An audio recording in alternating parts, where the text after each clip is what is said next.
Well, it's Tuesday night, and it looks like you guys took to Twitter and asked me enough questions, so I figured it's time to do a sports Q&A here on this Schleg Daddy TV channel. Thanks to you guys that submitted your questions. Let's get started. Bulls_Jaden asks, what offense has the best 1-2 wide receiver combination in the National Football League?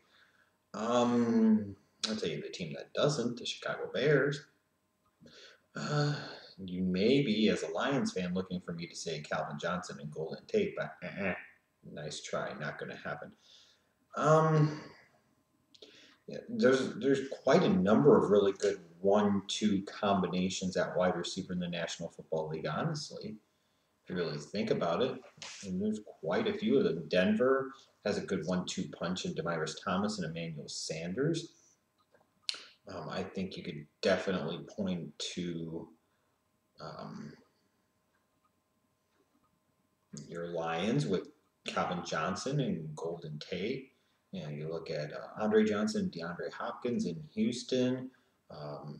There's a good number of them, but I guess for my money at this point, from a pure 1-2 wide receiver combination, I might have to go with the Packers and Jordy Nelson and Randall Cobb.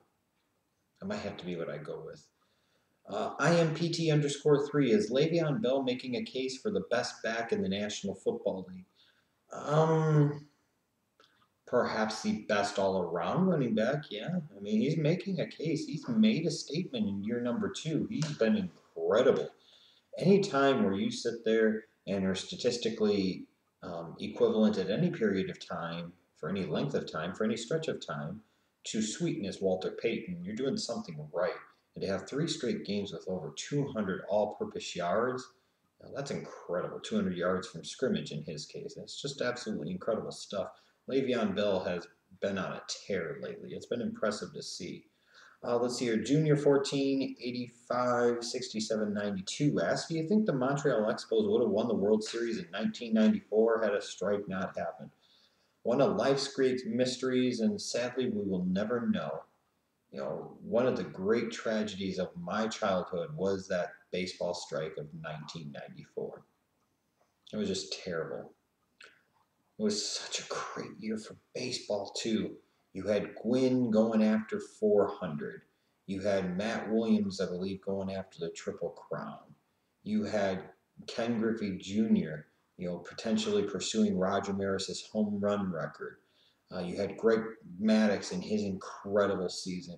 You had the White Sox were playing unbelievably good baseball. The Expos were playing unbelievably good baseball. It's just a shame when I go back and look at that season that was lost, because it was one of those great baseball seasons that ultimately never was. And that's one of the great sad ironies of that strike that ended the 94 season. I mean, I don't know if I've ever honestly fully recovered as a baseball fan after that strike of 94.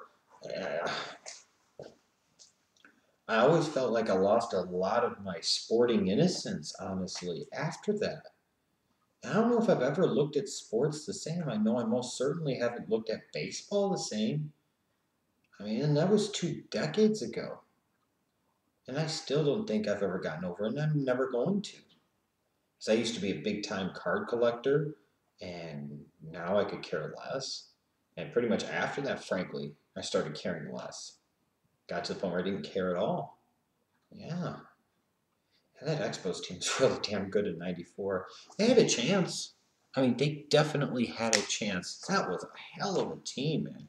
Just talent everywhere. So, I mean, you could definitely make an argument. Blue Ridge 330. How badly is the Eagles' defense missing DeMeco Ryans? They're missing him some, but let's be honest here. It's not like DeMeco Ryans is a world beater at this point in time in his career. Also, it's not like DeMeco Ryans can play cornerback. I mean, so there are bigger issues to the Eagles' defense than just missing DeMeco Ryans. I mean, they miss him some, but I don't know just how much they really miss him. I just really don't. Random WWE 1043 asks, it seems every time you pick against Pittsburgh, they end up winning, so would you mind picking against them every week now? See? Now, this guy gets it. This guy totally gets it. Why would you get pissed at me for picking against your team every week when every week I pick against them, they win. You would think that you would take that as an omen or as a token of a sign from above. That if the Schleich Daddy picks the Steelers to lose, your team's probably going to win.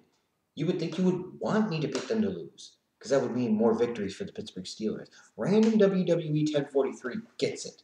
I'm not going to promise that I'll pick against them every single week the rest of the way. But maybe for you, I will just try to find an excuse and I will try to find a reason. I could see if I picked your team every week to win and they lost every week, then yeah, you probably get pissed at me picking for them in a certain way because you'd want me to stop putting the hex on them, isn't that right, Summer? Yeah, absolutely. I mean, so, but as far as, you know, picking against them and they keep winning, yeah, why would you complain?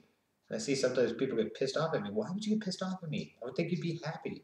If it results in your team winning, why mess up the jinx? Or why mess up the flow of things? Alex Shirley 10 asks, why do the Titans fans and coaches keep defending Zach Mettenberger when they should wake up and realize he isn't the answer? I think it's in part because Locker clearly established himself to not be the answer, and there's a bit of disappointment there. And there's also a reality of what I talked about before the season, just how bad this Titans team was, and just how behind the Titans organization was, and just how long of a road ahead to rebuild there truly was. And maybe foolishly believing that Berger is that guy at this particular moment helps in this case. I don't really know. I mean, that would be a guess that I would have, and I think it's an accurate guess. You don't want to admit that, the organization is basically at the bottom and they've got an incredibly long way to go. Let's see here. Ritalin V1. Do you think the Panthers' defense will be a lot better next year? I don't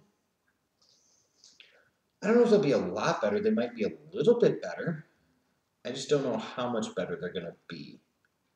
I think the Panthers in general will be a little bit better though in 2015. Jagor492, do you have any idea why the Steelers are so unpredictable week to week? I sure as hell can't figure them out. I can't either. Because one week they'll sit there and lose to a scrub team like the Buccaneers. But then they'll sit there and own the Colts. They'll own the Bengals.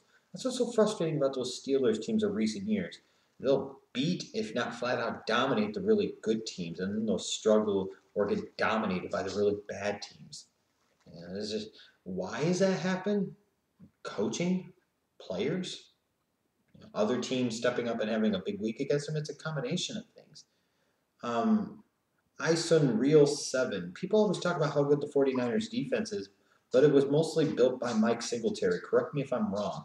I will put it to you this way. When we talk about that 49ers defense, most of the big stars, you're correct, came from before the bulky Harbaugh era. That is true.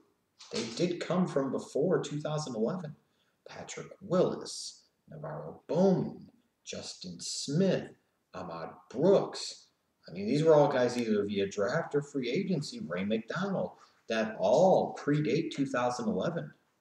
I mean, the biggest impact player on that 49ers defense by a mile that actually came from the current regime was Aldon Smith, and that's back in 2011. And again, that's where I talked about part of the problem with the 49ers team is that while people have been so busy kissing their ass in recent years, the fact of the matter is they haven't drafted that particularly well. So this is an organization that is heading in the wrong direction very quickly, I assure you. I mean, now granted, it's not just Singletary that would have been involved in that process, so let's not give him too much. But, hey, it's just a point. Omer H82, what are your thoughts on teams sitting starters once their playoff spots are locked? I think it's an insult to fans. From a fan perspective, I can get that and I kind of see that. I mean, I understand why coaches want to do that. They want to rest players and get them healthy and prevent injury. But I kind of always get that sense that, if you sit there and sit out guys for entire games when they really could have played, that you're doing your team more harm than good. All those years that Dungy did it with the Colts, and it never really worked out all that well. It would seem to usually backfire. I've seen Andy Reid do that before. It's backfired. I don't particularly like the strategy. I really do not. I do think it's an insult to fans to expect them to pay the outrageous ticket prices to an NFL game to see big-time stars only to give them the second and third tier talents. I mean, I agree with that. Omar H82 also asked, if Oakland takes Amari Cooper, do they really need the #1 pick in the draft? I'll put it to you this way. If that's the guy you think is the best talent on the board, and that's the guy that you think is going to be a big time impact player for your franchise for the next decade, a star to build around, then wouldn't it be a bad thing if they did have the #1 pick and they took him, even though he's a wide receiver? No. If you think he's the best guy in the draft, then you take the goddamn guy. Period. I don't know if they need the #1 pick. I think they need a top 5 pick at this point, based off the way things sit. I think they would need a top 5 pick for sure in order to be able to be in a position to take Amari Cooper. And I think that's a guy at this moment that they need to strongly be considering taking. Again, if they don't have the #1 pick and if they can't get their hands on Mariota and or Winston, and if they win another game or two, you got to at least give Derek Carr a chance.